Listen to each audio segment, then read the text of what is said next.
Hello. तो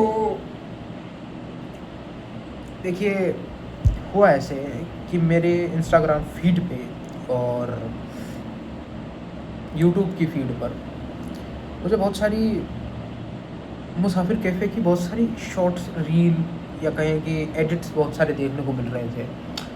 and मैं novel वगैरह पढ़ता हूँ और मुझे पता चला कि अच्छा, ये भी एक नॉवल पर ही बना हुआ है। तो मैं कि इसको पढ़ना पड़ेगा। तो मैं स्पाइडरमैन नो वे होम देख कर स्पाइडरमैन ब्रांड न्यू डे देख कर निकला। और उसके बाद में मैंने ये किताब ली कि भाई ठीक है, पढ़ा जाए, है क्या ये, पढ़ा जाए, है क्या ये। एंड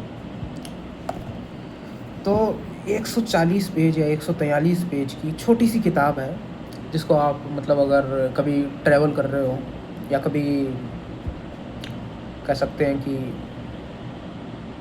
कहीं भी अगर कुछ आपको फ्री टाइम मिल गया, आधा घंटा, 1 घंटा, तो उसमें आप लगभग 2 से 3 घंटे में तो आप पूरी चाट जाओगे इसको, आप पूरी ख़त्म कर सकते हो इसको।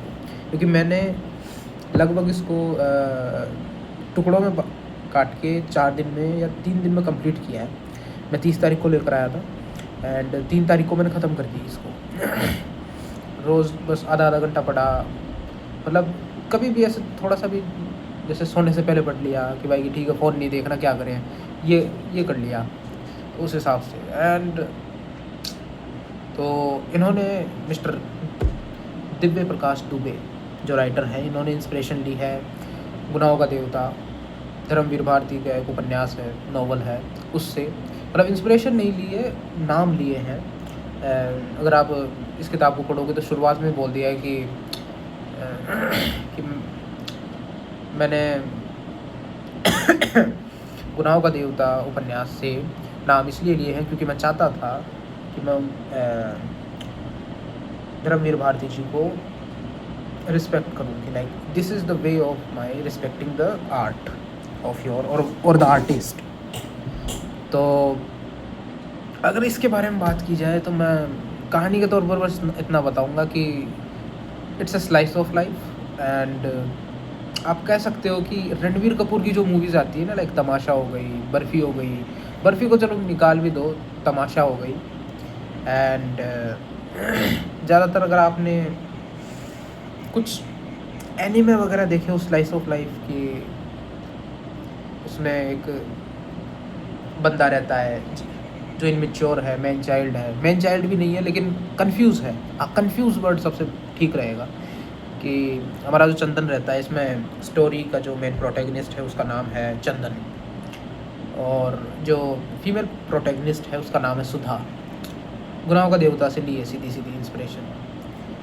एंड इसमें मतलब पढ़ के ही सुना देता हूँ कि शुरुआत में ही इन्होंने बोल दिया है कि कहानी से पहले की जो बात आती है, कैसे कहानी, ये चैप्टर्स में डिवाइड है तो उस हिसाब से। तो इसमें मिस्टर चंदन सुधा से पूछते हैं कि हम पहले कभी मिले हैं।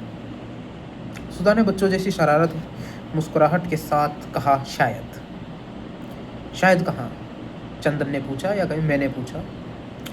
सुधा बोली, हो सकता है कि हम किसी किताब में मिले हों,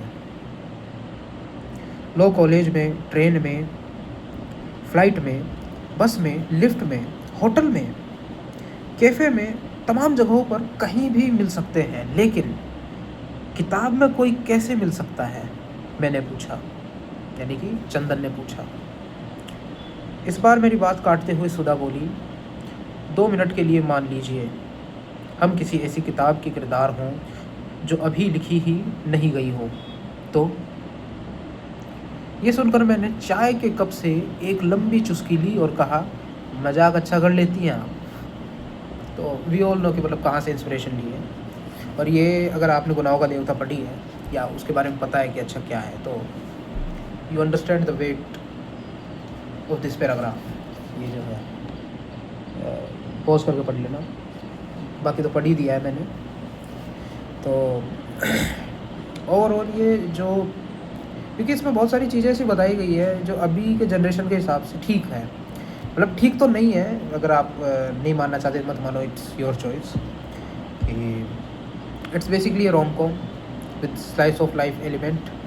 और एंडिंग मतलब मुझे ठीक लगी कि ठीक है, इट्स लाइक दैट। हाँ, थोड़ा अमेरिकनिफिकेशन हो गया, अमेरिकिफिकेशन कुछ भी कर लो, मतलब हो गया जो हो गया।